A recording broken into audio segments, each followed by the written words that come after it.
And welcome into the Capital View App Extra on your Google, Android, or iPhone. We're rejoined by Richard Abernathy from the Arkansas Association of Educational Administrators. They really should lengthen that. They should get that a little bit longer. I usually just say school administrators. School administrators, yeah, that's good. And James McLean from Batesville, and of course Roby Brock. We were talking quite a bit about teacher insurance, obviously, with our panel here today. And I guess kind of the $1 million question. I mean, special session, no special session. I mean, do you think right now where we stand, it's going to happen? Yes, absolutely. And I just believe that we are at such a critical mass point with this issue.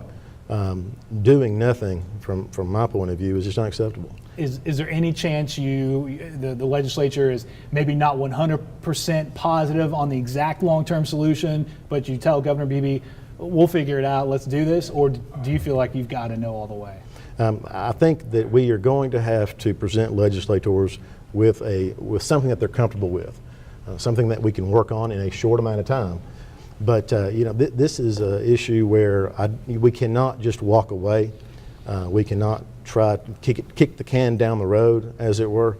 It needs to be addressed now. It is vitally important that our education professionals have some clarity in terms of their health care benefit. And I just believe a special session needs to happen. We need to get this taken care of, and the sooner the better. Dr. Abernathy, I've talked to some folks before who understand where some of the problems come from. There were some catastrophic illnesses that extended this plan beyond its means. There's a lot of, I think, perception that the gold plans are driving up these exploding costs and causing this insurance plan to be out of balance. What are the driving factors, do you think, that have caused the financial upside-down equation that we have? Well, obviously financial support is one of those reasons. School districts not getting enough participants in those plans is a reason. We're about 65% statewide participation rate. In my understanding, you need to be at least 75% participation rate. Will there be some interest in terms of a solution for trying to make mandatory that participation rate? I think it's something that's on the table and it's going to have to be considered.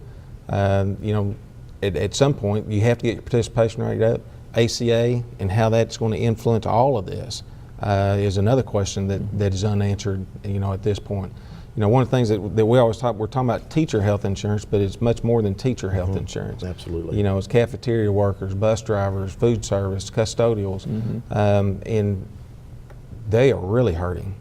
But my understanding that ACA, it will come into play on some of that. There may be some legislation, state legislation that needs to be changed in order to help that, but we have a lot of people right now who are really looking for the legislature to help them out. But it seems to me that if ACA is part of the solution, that takes people out of the plan. So how does the plan not get to that 75% threshold if you've got people exiting the plan? That is a whole other dimension to what is a very big problem. I'm not really prepared to enter in an ACA solution to this problem right now.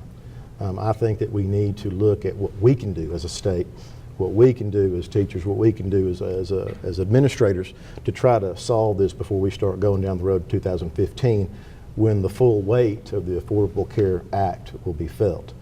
And once again, we get back to this three-pronged equation of the one-time money, modification of plans, and looking for annual monies to prop up the pool. Makes sense. I mean, if I'm a taxpayer, there's going to be this at least one-time money to fix the short-term issue, the $58 million. Do you think $58 million actually goes to it, or it's some number smaller than that?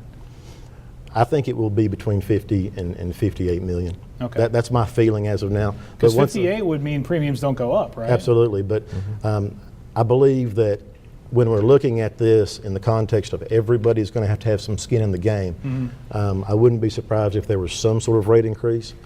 But once again, 50% is not tenable from my point of view. Okay. Well, yeah, no question about that.